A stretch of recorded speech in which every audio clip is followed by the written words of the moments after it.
What's up, Panther Nation? So obviously the big news this week is Dez Bryant's out as a Dallas Cowboy. There's a lot about Dez's future we can talk about, but we'll get to that soon enough. First off, in the ultimate plot twist, Daryl Worley made Marty Hurney look like a mastermind before the season even started. A quick refresher, earlier this offseason, the Panthers shipped third-year corner Daryl Worley to the Philadelphia Eagles in exchange for veteran speedster Torrey Smith. At the time, the trade had mixed reviews, to say the least, with our critics citing the young Worley's room for growth and Smith's $5 million cap hit. Nevertheless, things were looking up for Worley. He was getting a fresh start after an inconsistent year in his hometown of Philadelphia, of all places. It was going to be a new chapter in his life, a fresh start of sorts. That is, until one fateful night, or really early one morning, when the seemingly clean-cut corner was arrested near the team's practice facilities. Now, why was he arrested, you might ask? Well, disembodied voice, I shall tell you. Apparently 911 was called around 5 a.m. on April 15th, a tax day miracle. Someone had claimed a car was parked in the middle of the road,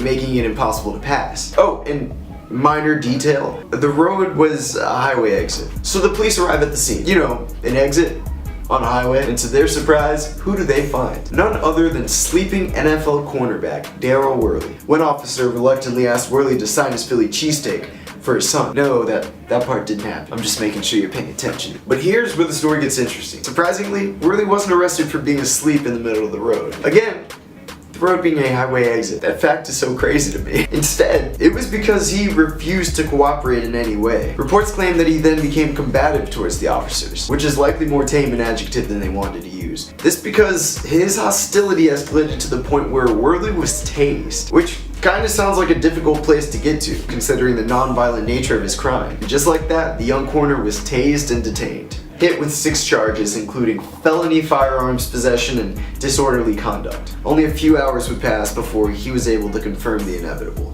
Worley was no longer a member of the Philadelphia Eagles. From 3rd round pick to trade bait to being ousted by 2 teams in a little over a month, it's hard not to feel for the young player with a once promising career. Though that's not to say he's out of the league. I mean, I'd be hard pressed to say that no team would take a chance on the young corner whose contract is now worth pennies on the dollar. He'll likely have a chance to prove himself somewhere on a short leash, and I hope he does. I hate to see anyone's life take a turn for the worse, especially someone with a glaring public spotlight. It's gotta be humiliating. I mean, I can only imagine the dejection and disappointment going through his mind right now. I'm sure he'll have an opportunity to bounce back. But from the Panthers' standpoint, our trade just began to make a lot more sense. In fact, shortly after our swap, Joe Person of the Charlotte Observer reported that Worley's departure was in part due to his lack of focus or commitment. And behind the scenes, those are the things that we don't see. Maybe the trade was just an attempt to get something in return for an embattled Worley. Maybe Torrey Smith wasn't so much a target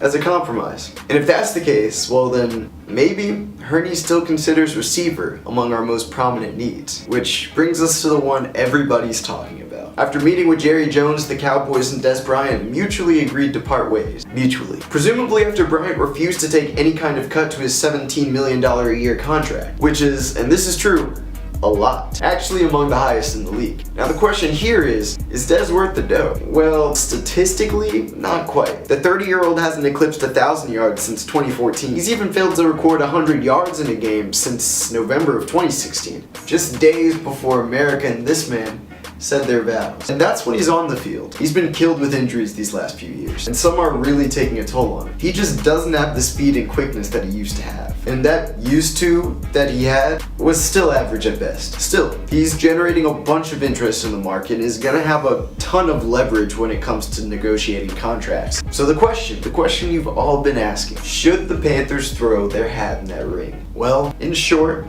of course, he's Dez freaking Bryant. I recognize that name. Ladies and gentlemen, Twitter GM logic. No, I think the answer's pretty clear. Despite Cam's not so subtle lobbying on Instagram, signing Bryant would be a huge step backwards for the Panthers. First off, I'm not sure we can even afford him. He was cut because he wouldn't budge on his huge contract. And while he's not going to get the $17 million a year he wanted, you better bet there's going to be an all-out bidding war for the teams that do want him. And based on his past comments, it looks like he's leaning toward his highest bidders. We're talking double-digit millions a year. But even if we do dish out that kind of contract, is he the kind of player we're looking for? We've put a big emphasis on players with speed this offseason, and Dez is anything but. At his peak, he ran a 4.5 240-yard dash. But after a mountain of injuries, Bryant is likely a red zone threat at this point. His days of really getting separation are behind him, and now he's kind of one-dimensional. It's a dimension he's really good at, but just not the one we're looking for right now. Remember, we did just trade a slower red zone target with a huge catch radius. Bryant is light years ahead of Benjamin in terms of what he brings to the table, but it's like finding a really nice snowmobile in a tire shop. It's awesome, but it's gonna cost way too much, and it's not what we came here to buy. Especially if the snowmobile had problems stopping and starting when you tell it to. He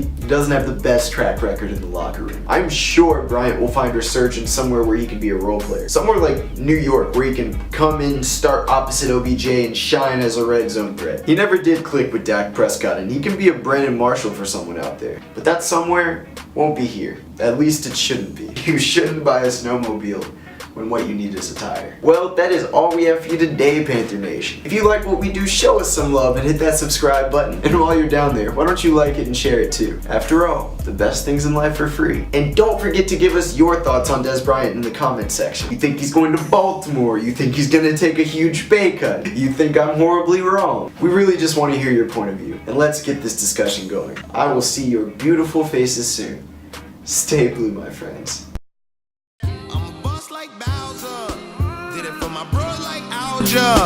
Did it in a row like algebra, that's nostalgia. Did it without ya, did it without ya.